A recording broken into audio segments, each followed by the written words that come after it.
Hello and welcome to Soothing Pod's Sleep Stories. My name is Chris, and tonight I will be your guide as we embark on a journey that will take us from the lush jungles of India to the rain-soaked cobblestone streets of London. We will listen to a classic retelling of the famous story by Frances Hodgson Burnett, A Little Princess. We will follow the tale of a kindly, rich young girl as she grows up, finds friends, loses her fortune, and then finds it yet again. Before we begin, however, let us take a moment to unwind and find comfort in the place that we are in, here and now. Close your eyes and allow your body to sink into the mattress beneath you. Here and now, there are no obligations. There is no to-do list. The day is behind you, and now it is your time to rest. By simply closing your eyes and being here with me now, you are beginning to relax. With your eyes closed and your body sinking deeper and deeper into the mattress, take notice of how wonderful it really is to be here, lying in bed at this moment. Feel the softness of the plush mattress beneath you. Gently shift your awareness to the points where your body is in contact with the mattress. Now, spread that awareness to your arms, your legs, your chest, and your back. Feel the pillow beneath you cradling your head, giving it a safe place to rest while it refreshes after a long day. With your eyes closed, try to picture your room. In your mind, see the outlines of your furniture. See the items on your nightstand, the trinkets and little bits of your daily routine. See the outline of the door, and then the outline of the window. But there's something different about your window now. Just outside, there is a tiny orange orb. It glows, almost like it's a star. This star, this orb, is encased in a thick circle of haze, which diffuses the light and allows it to glow softly, leaving warm illumination everywhere it goes. This orange little orb taps on your window. It taps, sounding almost like soft, fluffy snow crunching against the window pane. It hovers there for a moment, illuminating whatever is beyond your window. Perhaps it is a tree, a sidewalk, another building. Whatever it is, it paints it in that calming orange glow that reminds you of sunsets on cool winter days. A breeze ripples across the blankets as the window opens up, letting a gust of air meander through. The air smells of the outdoors, of the cool night and tall evergreen pines that kiss the skyline in the distance. You can hear the crickets now, but beneath it all, you hear a steady, warm buzz of this strange little orb. The orb glides into the room, illuminating everything in that glow. You see the items on your nightstand, silhouetted by the aura the orb gives off. The walls are now painted in that calming colour that flickers and changes, almost like candlelight. The orb makes its way toward you, bumbling through the air like it is floating aimlessly on a breeze. It glides down toward your head, and as it does, you feel the warmth radiating from it. That warmth sinks down into your head and your neck. You feel it melting away any tension you've been carrying there. Your thoughts that may have been scattered or heavy are rearranged, leaving you with nothing but a calm, relaxed headspace. Your tongue falls away from the roof of your mouth, and your jaw completely relaxes as your teeth unclench and your mouth snags relaxed. You feel your shoulders fall away from your ears,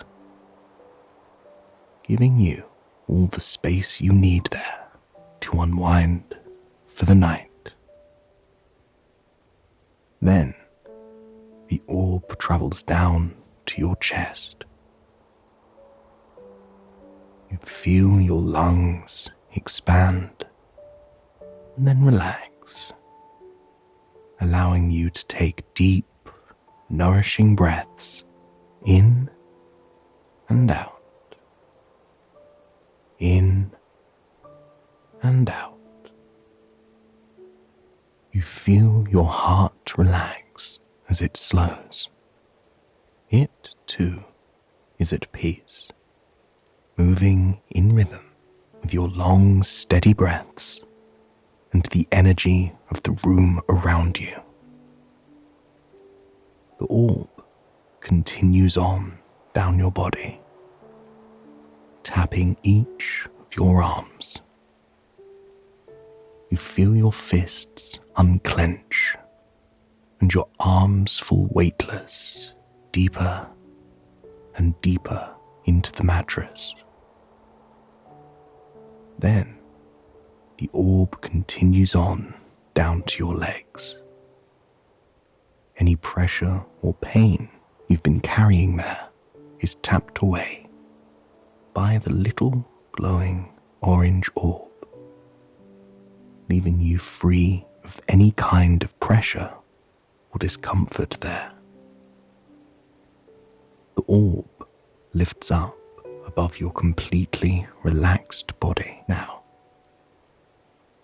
You watch as it floats up and up to the ceiling, then meanders its way on over to the window, where it glides out into the cool night air. The window shuts behind it, and though that glowing orb is gone, you can still feel the warmth of that orange light with you. That aura of peace and calm that is a part of you now. If at any point during our story, you find your mind going to places you wouldn't like it to, know that you can always return to this exercise, to this glowing orange orb and the light that is always radiating from inside you. Now that we have taken the time to relax and find comfort in the place that we are in here and now, let us begin our story. It was a spring day, and the world was alive. The air smelled of banana leaves and loam, and the bountiful flowers that stretched from the edge of the property all the way into the forest mountains far beyond. And today, the air smelled of one of Sarah's favorite things. It had just rained, washing the landscape in a glossy glow that made this world feel even more magical than usual. And with that rain came the smells of the forest and the garden in full force. Sarah ran barefoot through the dewy grass, soaking in the feeling of the earth against her feet. She was a good little 7-year-old girl, a proper 7-year-old girl. But all bets were off when there was a fresh, rainy countryside for her to run around and play in. She breathed in the aroma of jasmine, of the beautiful jasmine flowers that seemed to glow an even brighter white against the cloudy, stormy sky. As she ran through the garden, she outstretched her hands and let her fingertips run along the petals, picking up dewdrops along the way and scattering them into the grass with abandon. She breathed in the scent of the sweet, sweet roses that peppered the hillsides. They weren't just red roses or pink roses. It was a mosaic of brilliant Valentine colors. White roses that reached for the heavens and had petals that fell to the ground like snow. Yellow roses that shined even brighter than the sun, ensuring that nobody missed them on a rainy day like today. Sarah loved the smell of the roses. She loved the taste of the roses in her tea. She loved the tastes and scents and environment of this beautiful place she had the privilege of growing up in.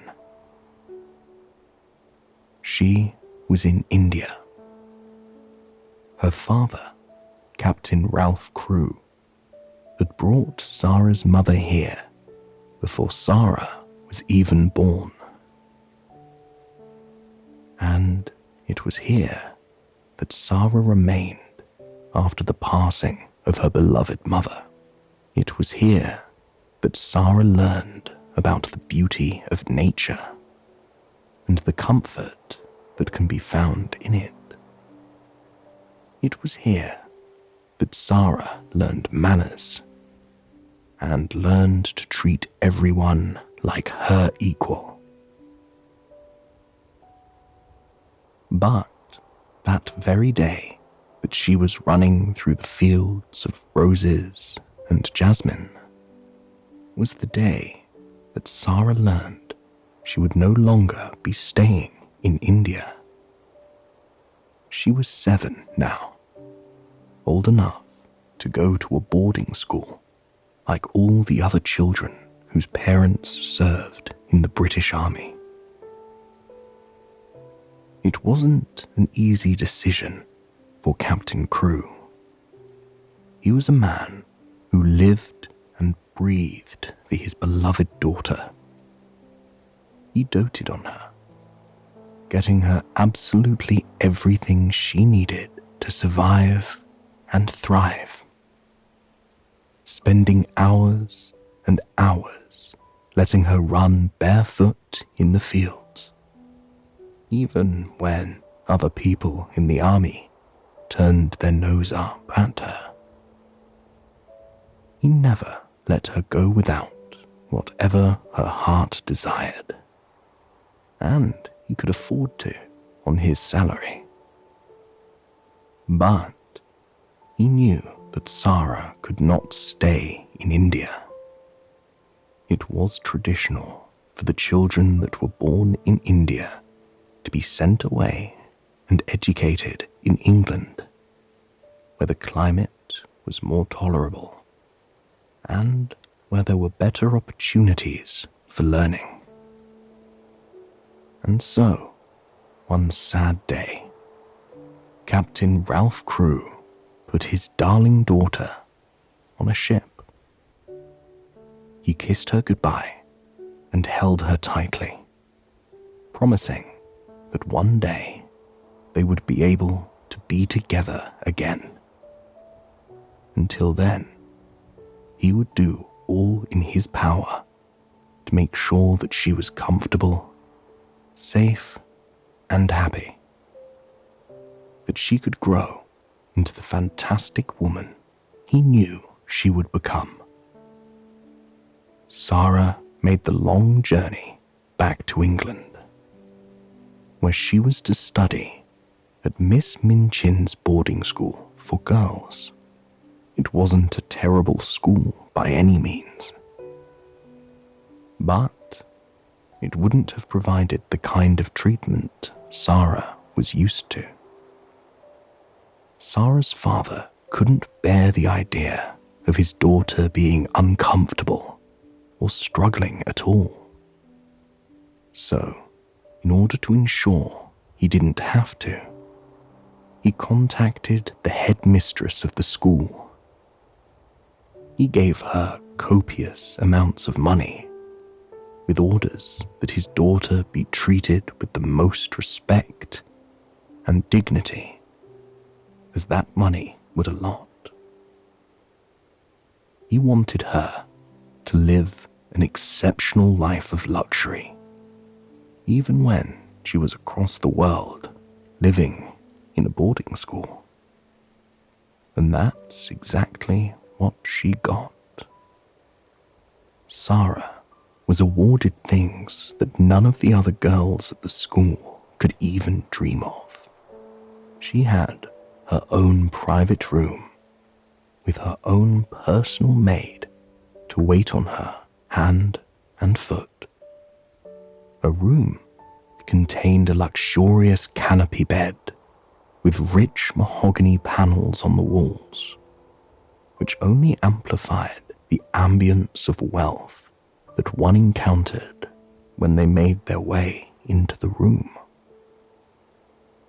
She had her favorite things in the room: dolls and toys and books, more than any other student at the school had. It was truly heaven for a girl her age in that time period. And she appreciated every second of it. As if the private room wasn't enough, Sarah was given an additional room, a separate sitting room for her and her maid, as well as any guests that came over to visit. This arrangement caused quite a stir with other students at the school.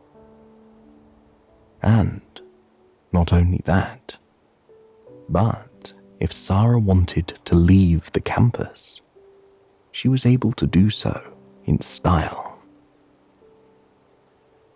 Her father's funds provided her with her very own horse and carriage, which she could use to travel through the streets of London when her schedule and desires aligned. Every student and every worker at the school knew of Sarah's wealth. When she first arrived, there were whispers about how much money she had, and with those whispers of her wealth came whispers about her character. No one had ever met her before, but everyone assumed she was a rich, spoiled girl who would treat everyone with contempt. But after Sarah arrived, that assumption was proven to be completely false. She greeted absolutely everyone with a smile and the utmost respect. People expected her to think highly of herself because of her wealth and only associate with those who were in her same social standing. But that couldn't have been further from the truth. The very first morning of school, Sarah sat in class with the other students. She was well aware that everyone's eyes were on her. They were trying to observe her, trying to size up the new student and see what she was about, trying to see if the rumors were true. But during that first class, Sarah's attention was focused mainly on one of her classmates. Her name was Ermengarde St. John, and she was far from the most popular girl in class. Her father was an incredibly quick-witted man, but Ermengarde did not inherit the same trait. Sarah could not help but notice that Miss St. John struggled to learn French, often causing the other classmates to chuckle at her lack of knowledge and poor pronunciation. It was a pitiful thing, and it made Sarah care deeply for her. Her father often said that if Sarah had been a boy, she would have raced across the countryside with a sword drawn, defending anyone being made fun of and rescuing anyone who happened to be in trouble. And in this case, Sarah did her own version of just that. When the students were dismissed for a break, she searched through the crowd, desperate to find Miss St. John. She waded through the sea of students who were all looking at her, all excited to talk to her, until she finally found Miss St. John sitting at the window, looking despondently out into the countryside. Sarah was sure she was thinking of the students laughing at her and the teacher snapping at her, and it made her desperately want to hold Miss St. John in her arms and tell her everything was going to be okay. Sarah approached Miss St. John and asked her name with a warm smile. When she responded that her name was Ermengarde St. John, Sarah felt a flutter in her chest. She replied, rather excitedly, "Mine is Sarah Crewe. Yours is very pretty. It sounds just like a storybook." Ermengarde blushed, happy to be on her way to making a new friend. She asked if Sarah really liked her name, making sure to tell Sarah that she liked hers as well. The two hit it off. They started to talk about French, and Ermengarde was fascinated that Sarah spoke it at all. Sarah assured Ermengarde that if she grew up around it, she too would have been able to speak it. They felt such a warm camaraderie toward one another that Sarah invited Ermengarde up to her room to meet her favorite doll, Emily. Ermengarde was perplexed and delighted by the invitation. She had heard rumors that Sarah had a playroom all to herself, and as they took a step beyond the grand door of Sarah's parlor, Ermengarde could see with her own two eyes that it was true. Sarah lovingly introduced her to Emily, who was nestled in a chair beside the crackling fire. She told Ermengarde that Emily could walk and talk when Sarah was not around. At least she believed that she could. From that moment onward, Ermengarde and Sarah were the best of friends. It would seem they were an unlikely pair. Ermengarde was the focus of many jokes by the students at the school. She wasn't regarded as particularly bright or interesting, and she wasn't considered to be very beautiful. But Sarah didn't care. Sarah saw Ermengarde's heart, and it didn't matter to her how different their social standings were. But it wasn't just Ermengarde that Sarah helped and befriended. That seemed a little odd for a girl of her stature. Sarah was truly a girl who liked to help any and everyone, and that included people younger and older than her. She became a friend and helper to Lottie, a 4-year-old girl prone to tantrums, and she had a good reason for having them. One day, Sarah heard wailing echoing through the halls. Everyone did. It was undeniable. And many of the workers were frustrated beyond belief. It was the little Lottie wailing inconsolably for not having a mother. The realization had devastated her, and all morning she was stuck in a loop crying about it. The workers were exhausted, unable to calm her down. Truly, nothing worked. They rubbed her back. They told her it was okay. They punished her and were cruel to her. They threatened her. But nothing made poor little Lottie stop crying. Sarah couldn't stand hearing the young girl's cries. She asked Miss Minchin if she could perhaps try to help young Lottie stop crying. Out of ideas, Miss Minchin told her she could try.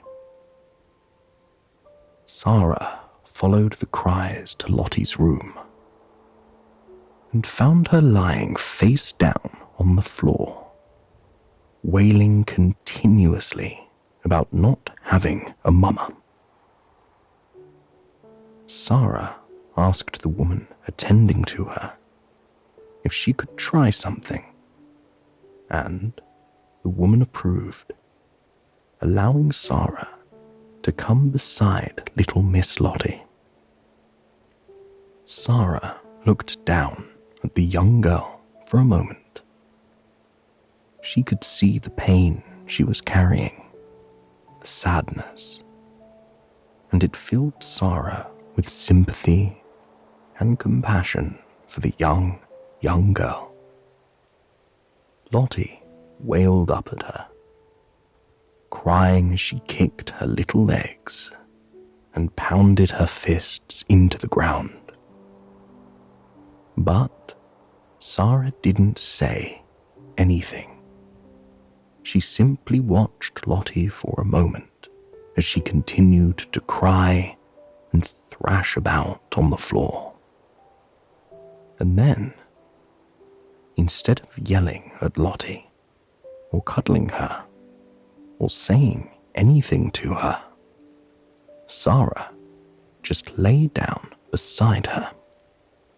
Lottie was confused, but she continued to cry and thrash about for quite some time. Until, finally, Lottie turned to look at Sarah. With tears in her eyes, she told Sarah in a more defeated, less powerful voice that she didn't have a mother. Sarah looked at Lottie with a gaze of total understanding and told her that she didn't have one either. "Where is she?" Lottie asked in a soft, unsure voice. Sarah paused, really taking that question in. And then, in a honey-sweet voice, she replied, "She went to heaven, but I am sure she comes out sometimes to see me, though I don't see her. So does yours. Perhaps they can both see us now. Perhaps they are both in this room." Lottie looked up, looking around the room for her mother. In a kind voice, Sarah continued telling Lottie all about heaven. There are fields and fields of flowers, fields and fields of lilies, and when the soft wind blows over them, it wafts the scent of them into the air, and everybody always breathes it, because the soft wind is always blowing, and little children run about in the lily fields and gather armfuls of them and laugh and make little wreaths, and the streets are shining, and people are never tired, however far they walk.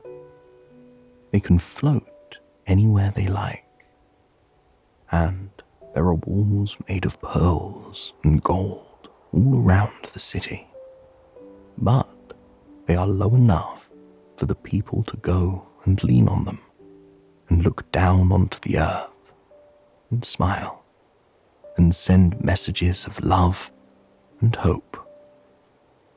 And with those words, with that explanation, Sarah had cemented herself as an important person in Lottie's life. No longer did Lottie have tantrums of that nature, because she knew that she had Sarah nearby to help her if she ever needed it. Though Sarah was wealthy, she was the opposite of what people expected, and that became clear after those two friendships. Years went on like this. Sarah always befriended the underdog and got close to them. She always defended those in need. And on the day of her 11th birthday, Sarah would become the one in need. She attended a lavish party thrown for her at Miss Minchin's. All of her friends and classmates were in attendance, and it was a glorious, fun-filled day. But as the day came to an end, a heartbreaking, terrible truth was revealed. Captain Crew, Sarah's father, had died of jungle fever. As if this wasn't devastating enough, it turned out that before his death, he invested all his money in a failed diamond mine scheme with his best friend, Mr. Carrisford. In that single moment, Sarah suddenly became a poor orphan. And not only that, but her extravagant parties and needs left Miss Minchin with a series of unpaid bills. Furious with the loss of the money, Miss Minchin took it out on poor Sarah. She took all of Sarah's belongings, except for her beloved Emily. For the first time in her life, Sarah was penniless. She was nothing but a pauper. Miss Minchin ordered Sarah to move up to the cold, dirty attic, where she would live while she worked as a servant to earn her keep in the school. For the next 2 years, Sarah served as a maid and servant to Miss Minchin while living in those dire conditions. She wasn't given proper clothing for the cold winter, and there were many nights when she went hungry.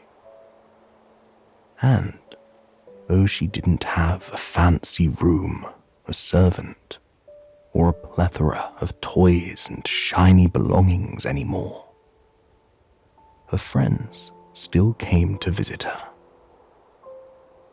Lottie came up to the cold attic often, acting like it was a fun place to be.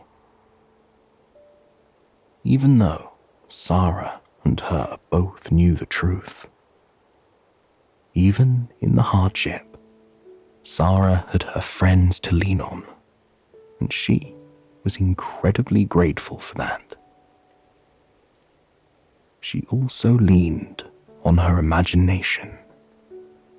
While she was working countless hours in the cold or in poor conditions, she would let her mind drift. She pretended she was a princess disguised as a servant, or a prisoner in the Bastille. These little games she played made her living situation more bearable, and it made Sarah's heart shine even brighter. One day, she found a coin on the sidewalk. She excitedly bought herself some fresh buns because she was starving. But on the way out of the store, she spotted a girl even more hungry than she was. She gave the buns to the girl, though her own stomach growled. The shopkeeper saw this and wanted to reward Sarah for her kindness. But she had already raced off. Instead, he offered the beggar girl a warm place to stay and a meal, taking her off the streets. But while Sarah was living this challenging life, struggling to survive as a pauper, there was something rather incredible happening. Mr. Carrisford and Ram Dass, his Indian assistant, moved to the building beside Miss Minchint's school. Mr. Carrisford had been a business partner of Sarah's father in the diamond mines, which, as it turned out, had not failed at all. In reality, the diamond mines had been immensely successful, and Mr. Carrisford came to England to try and find Sarah and give her the money she deserved as an heiress. But there was one problem. Mr. Carrisford had no idea who Sarah was and where to look for her. For months, the two lived right beside each other. Sarah resided up in the attic, while Mr. Carrisford pored over news articles and sent letters trying to find her. And soon, their paths crossed as a result of highly unusual circumstances. Ram Dass had a pet monkey that traveled everywhere with him, and one day, that monkey escaped and climbed across the roof into Sarah's room. When he went to retrieve it, Sarah helped him, and he saw the conditions of her room. He went back and told Mr. Carrisford, who purchased warm blankets, furniture, food, and other gifts for poor Sarah. They left them anonymously in the room, giving Sarah things she desperately needed. Sarah was grateful for the gifts, and in time, her health and wellness began to improve. A few days later, the monkey, once again, meandered into Sarah's room. Sarah returned the monkey, and, after a friendly chat with the two men, she revealed that she was born in India. Mr. Carrisford asked who her father was, and, upon learning the truth, both of their lives changed forever. Sarah was overjoyed at the proposal of staying with Mr. Carrisford and living a carefree life once more. She would get the fortune that was her father's, and now rightfully hers. Sarah spent the rest of her childhood days living with Mr. Carrisford, who was a loving father figure to her. She spent time with her friends that she grew to love at the boarding school, and she spent most of her time giving back to the poor, because she knew what it had been like. I hope you have enjoyed this story, and it has brought you a night of peaceful, restful sleep. Please, join me again tomorrow night for another sleep story. Until then, sweet dreams.